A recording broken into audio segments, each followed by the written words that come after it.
Hi అండి, welcome to ఆహా kitchen. నేను మీ అనురాధ. టమాటో రైస్ ఎంత ఈజీగా చేసుకోవచ్చో చూడండి. దీనికోసం పావు కిలో టమాటోల్ని పావు కిలో రైస్ కోసం తీసుకోవాలి. తర్వాత 4-5 వెల్లుల్లి రేఖలు, కొంచెం అల్లం ముక్క, ఒక తగినన్ని పచ్చిమిర్చి కూడా తీసుకోండి. ముందుగా టమాటోల్ని మన బియ్యానికి తగ్గట్టుగా టమాటోల్ని తీసుకొని, అంటే పావు కిలో బియ్యానికి పావు కిలో టమాటాలు తీసుకోండి. తీసుకొని ఇలా చిన్నగా ముక్కలు కట్ చేసుకోండి. దీనిలోనే అల్లము వెల్లుల్లి కూడా వేసుకోండి. వేసుకొని వీటన్నింటినీ మిక్సీ జార్లోకి వేసుకొని చాలా మెత్తగా గ్రైండ్ చేసుకోండి.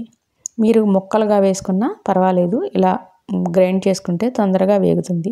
ఇప్పుడు పొయ్యి మీద ప్యాన్ పెట్టుకొని కాస్త నూనె, కాస్త నెయ్యి వేసుకోండి. తర్వాత దీనిలో అస్సలు మసాలాలు ఏమీ లేకుండా చాలా తక్కువ ఇంగ్రీడియంట్స్తో ఈ టమాటా రైస్ చేస్తున్నా చూడండి. దీనికోసం ముందుగా 1 స్పూన్ షాజీరా వేసాను. తర్వాత మనం కట్ చేసుకున్న పచ్చిమిర్చి కూడా వేసుకున్నాం. ఇవి రెండు కాస్త వేగిన తర్వాత మనం గ్రైండ్ చేసుకున్న ఈ టమాటో పేస్ట్ అంతటిని కూడా వేసుకోండి. ఈ టమాటోలు కొంచెం నీరు ఎక్కువ ఉన్నాయి, అందుకే ఇలా కొంచెం పలుచగా ఉంది. దీని అంతటిని ఇలా దగ్గరికి వచ్చే వరకు, మొత్తం నూనె తేలే వరకు వేపుకోవాలి. ఇంకా ఏ మసాలాలు వేయట్లేదు, ఓన్లీ అల్లం వెల్లుల్లి పేస్ట్ మాత్రమే వేసుకున్నాం. కొంచెం మంచి వాసన కోసం షాజీరా వేసుకున్నాం. ఇప్పుడు తగినంత 1 అర స్పూన్ కారం కూడా వేసుకోండి. ఇప్పుడు పచ్చి బఠానీలు 1 కప్పు వేసుకున్నాను. ఇవి కూడా కాస్త నూనె తేలే వరకు కొంచెం ఈ టమాటో పేస్ట్ని వేయించుకున్న తర్వాత మనం నీళ్ళని పక్కన వేడి చేసుకోవాలి.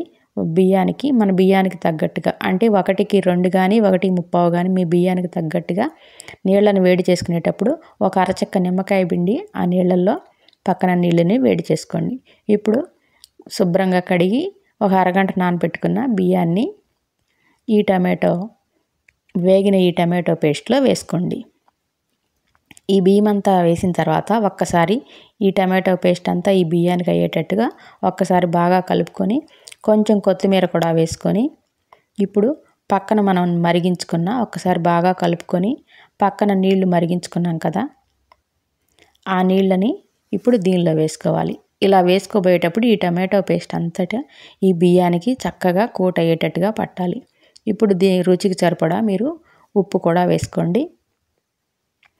ఈ ఉప్పు మనకి రైస్ కుక్కర్ గ్లాస్కి అయితే 1 గ్లాస్కి చిన్న స్పూను, అంటే టీ స్పూను, 1 టీ స్పూన్ పడుతుంది. అది కూడా రాళ్ళ ఉప్పు. సాల్ట్ అయితే ఇంకా తక్కువ పడుతుంది. 1 గ్లాస్కి అంటే పావు కిలో బియ్యానికైతే మన టీ స్పూను 1.5 టీ స్పూన్ పడుతుంది ఉప్పు.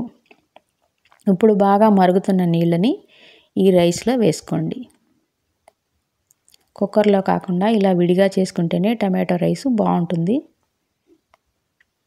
ఇలా వెంటనే ఉడికే నీళ్ళను మాత్రమే వేసుకుంటేనే ఇది చక్కగా పొడి పొడిగా వస్తుంది. తర్వాత మూత పెట్టుకొని నీళ్లు కొంచెం దగ్గర పడే వరకు హైలో పెట్టుకొని, తర్వాత పూర్తిగా సిమ్లో పెట్టుకొని 15 నిమిషాలు ఇలా మగ్గనిచ్చి ఇలా చక్కగా సర్వ్ చేసుకోండి. రైతాతో చాలా టేస్ట్గా ఉంటుంది. నచ్చితే లైక్ చేయండి, షేర్ చేయండి, నా ఛానల్ని సబ్స్క్రైబ్